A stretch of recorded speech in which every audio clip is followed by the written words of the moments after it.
वासी लोकनि के भेटल बड़ पैघ खुशखबरी। मिथिला के शिक्षक पप्पू हरिजन के भेटल राष्ट्रीय पुरस्कार।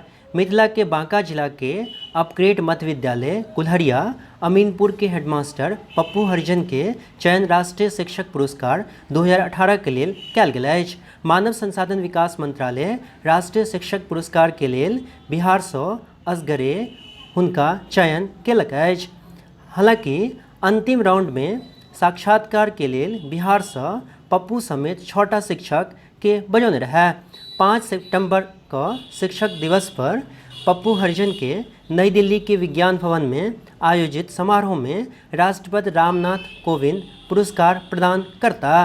पुरस्कार में हुनका 50,000 नगद, चांदी के एकटा मेडल और प्रशस्ति पत्र सेहो देल जायत।